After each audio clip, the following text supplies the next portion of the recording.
अपने बच्चे की तैयारी करके बैठी थी। भाई हमने तैयारी की हुई थी, भाई की शादी की ये तैयारियां हमने उसी की शादी की हुई थी। हमें नहीं पता था ये सब हो जाएगा। इन मियाँ बीवी ने इतना कुछ कर दिया कि ये देखें, ये सेहरे मेरे भाई के जो अपने हाथों से हमने खुद लिए थे। ये सेहरे सजने थे। जिस दिन हमने अपने भाई को सेहरे सजाने थे, हमारे घर सफ़े मातम बिछ गई है। मेरे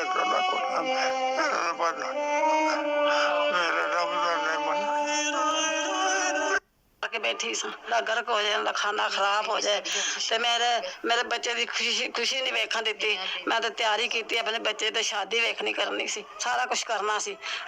खोती औरत ने कर नहीं दी, हराम दी बगैरती।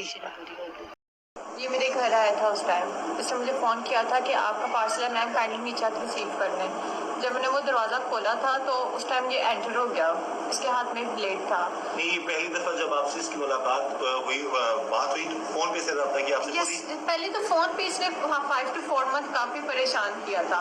और मैंने इस बात का जिक्र अपने हस्बैंड से 2 दफ़ा इस तरीके से किया था कि आप मेरी सिम चेंज करा दे। तो उन्होंने कहा कि इतने सालों से हमारे पास ये सिम है तो तुम्हें क्या इससे ज़रूरत पड़ गई कि तुम सिम चेंज कर रही हो। कॉल करने से पहले कहीं पार्सल देने घर नहीं आया ये, इससे पहले कभी नंबर आपका? सर मैं इसको नहीं जानती, नंबर उसने यहाँ से दिया ना कि वो पार्सल देने घर आता था, मुझे भी और मेरी सारी फैमिली वालों को भी। मेरी जॉइंट फैमिली है माशाल्लाह से। जॉइंट फैमिली यस है। जो आवाम की सोच है, बात है कि अगर दादा या ससुर आपके देवर देवरानियां जेठानियां सब घर में थे तो फिर वो ब्लेड भी लेके आया, घर में किसी को पता नहीं चला, उसने मेन एंट्रेंस पे आपको डराया धमकाया, आपने शोर नहीं किया। क्योंकि एकदम अगर कोई ऐसे हाथ में कोई चीज गन या कोई तरह रखेगा तो ब्लेड रखेगा तो ऑटोमेटिकली औरत चीख पड़ती है, लोग या कोई मर्द भी हो वो भी डर जाता है। आप ना डरी, आप ना आपने शोर सर उस टाइम आप उसको सेफ कमरे में भी ले। नहीं सर मैं उस टाइम डरी थी, क्यों नहीं डरी थी, मैंने उसे कहा कि तुम कौन हो, तुम कौन हो। उसने कहा जरा भी यहाँ पे चीखी चिल्लाई ना तो मैं ब्लेड तुम्हें फेर दूंगा। क्या था वो? सुबह का टाइम था, दोपहर का टाइम था? दोपहर का टाइम था। दोपहर का टाइम। उस टाइम घर पे कौन कौन था आपके? उस टाइम सिर्फ मेरे ससुर थे घर पे। ससुर थे जी। अच्छा, उसके बाद बच्चे आपके कहाँ पे थे? ट्यूशन। ट्यूशन। बेटी आपकी कहाँ पे थी? ट्यूशन। ठीक है, तो उसके बाद क्या हुआ? आपको जबरदस्ती भगवान आपकी सेफ रूम में ले गया, आपके पोर्शन में ले गया? Yes sir. फिर सर उसके बाद उसने वो मुझे घसीटता गया साथ शोल्डर पकड़ के, उसके हाथ में ब्लेड था, वो मुझे साथ अपने घसीटता गया। उसने प्रॉपर्ली पहले पूरा घर चेक किया, उसने परफ्यूम्स पाउडर्स वहाँ पे पहले ड्रेसिंग टेबल के ऊपर जो सामान पड़ा हुआ था वो उसने सारा देखा। उसके बाद ऐसे LCD के पास हमारा सामान पड़ा हुआ था जो मेरे शोहर मुझे मानती तोड़ के ऊपर दे के गए थे, उसने वो चीज़ देखी। शोर आपके कहाँ पे थे? मेरे शोहर उसी टाइम ही काम पे गए थे। ठीक है, शोर भी घर पे नहीं थे, कोई और भी घर पे नहीं था, ससुर घर पे थे? हाँ जी। फिर क्या हुआ?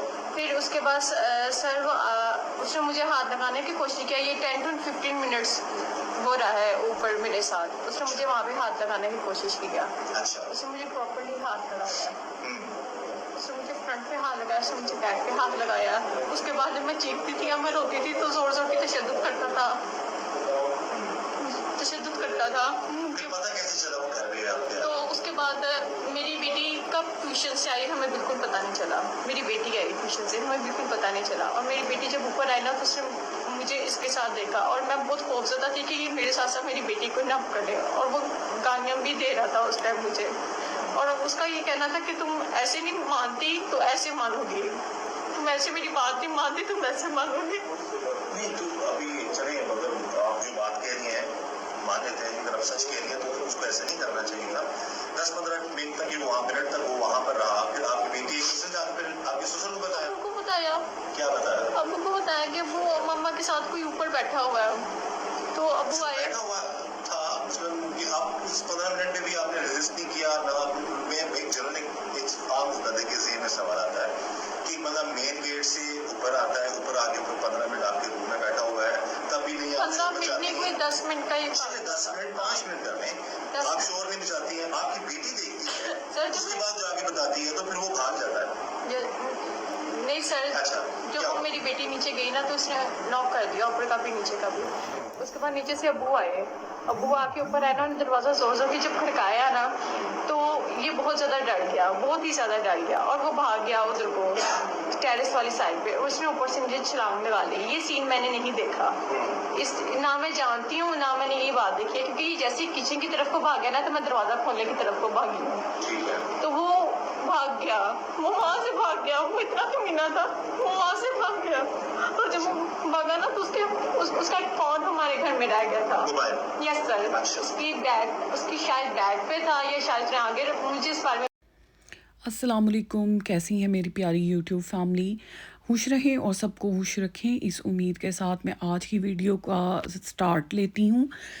आज जो कि आप देख रहे हैं कि मैं एक क्राइम रिपोर्ट पर जो है मैंने वीडियो बनाई है और आजकल जो है जो सोशल मीडिया पर ये वाली न्यूज़ जो है ये बहुत जो है वो वायरल हुई है और लाहौर के जो है जौहर टाउन के इलाके का ये वाक़या है, जहाँ पर कि एक डिलीवरी बॉय जो है वो डिलीवरीज़ देता था घरों में।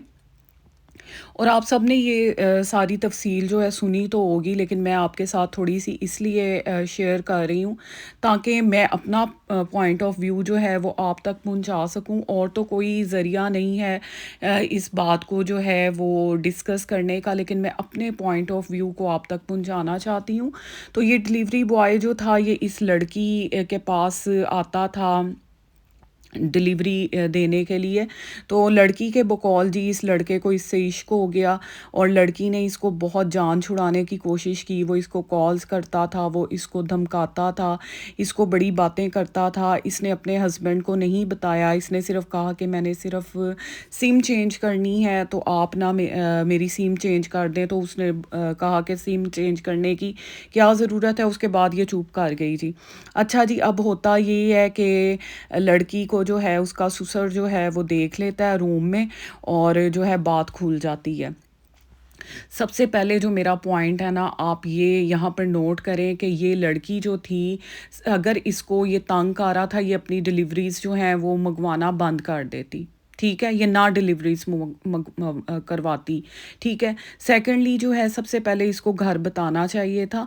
अगर वो लड़का इतना ही इसको तंग कर रहा था, देखें जो इंसान चोर होता है ना वो ही इन बातों को छुपाता है, जो चोर नहीं होता वो तो सरेआम जाके बताता है, अपने ससुर को बताता है, अपने माँ बाप को बताता है, सबको बताता है कि जी मेरे साथ ये मसला हो रहा है। इसने क्यों इस चीज़ को छुपाया? इसने जब इस चीज़ को छुपाया क्योंकि ये चोर थी, क्योंकि ये उसके साथ मिली हुई थी।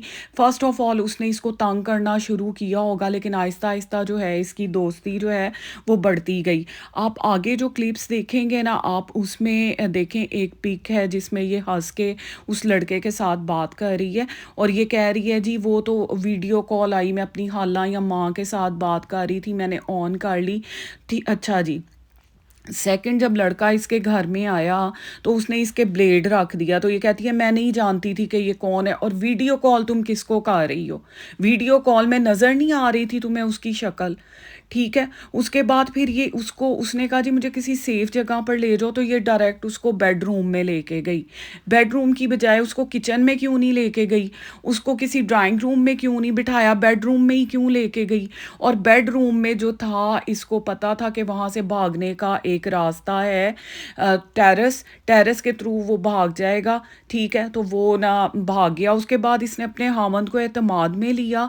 जब राज खुला तो इसने अपने हामंद को जो है एतमाद में लिया, उसको कहा जी ये मुझे तंग करता था। सबसे पहले उसके हस्बैंड को चाहिए था इन दोनों को इकट्ठा बिठाता और उस लड़के से भी पूछता और इससे भी पूछता, तो फिर उसको जो है वो मामले का पता चलता। उसने डायरेक्ट उसको बुला के और उसको कत्ल किया, उसके बाद उसको जला दिया। आप यकीन करें इतनी अफसोसनाक बात है कि शर्म आ रही है हमें कि पाकिस्तान एक इस्लामिक कंट्री होके किस राह पे चल रहा है, ठीक है। ये किस तरह के जुराइम, आप यकीन करें ऐसे जुराइम पाकिस्तान में, ऐसे क्राइम हो रहे हैं कि हमने कहीं वर्ल्ड में नहीं सुना। हमारी एक इस्लामी रियासत हो के, मुसलमान हो के ये सब कुछ कर रहे हैं। तो ये आप देख सकते हैं, यहाँ पर आप देख सकते हैं ये लड़की ना किस तरह से हंस हंस के बातें कर रही है। ये है कोई ब्लैकमेल होने वाली लड़की। और आगे आप देखें वो कैसी बातें कर रही है, उसका कॉन्फिडेंस चेक करें। Yes sir.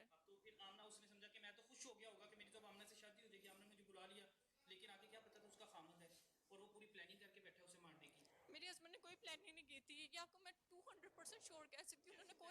उन्होंने बिल्कुल भी प्लानिंग नहीं की, उनसे हो गया।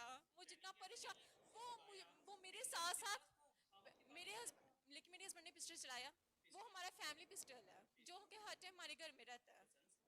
Yes sir, yes sir, yes sir, yes sir. हाँ जी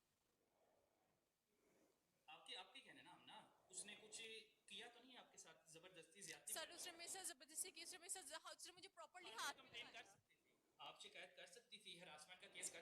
सर उस टाइम ही नहीं मिला, ऐसे इतना सब कुछ हो ही जाता, बिल्कुल भी टाइम।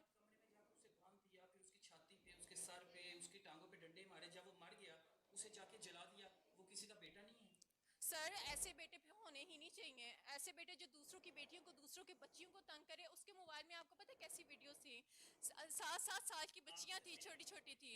तो जाहिर सी बात है उस सर जो मेरी डीपी के ऊपर लगी होती पिक्चर। सर मैंने उसका कोई एवरीवन नहीं, उसके मोबाइल से मेरी कोई तस्वीर नहीं निकली, ऐसा कुछ भी नहीं है। सिर्फ जो 1-2 तस्वीर थी वो मेरी व्हाट्सएप डीपी के ऊपर लगी होती थी, और ऐसा कुछ भी नहीं है।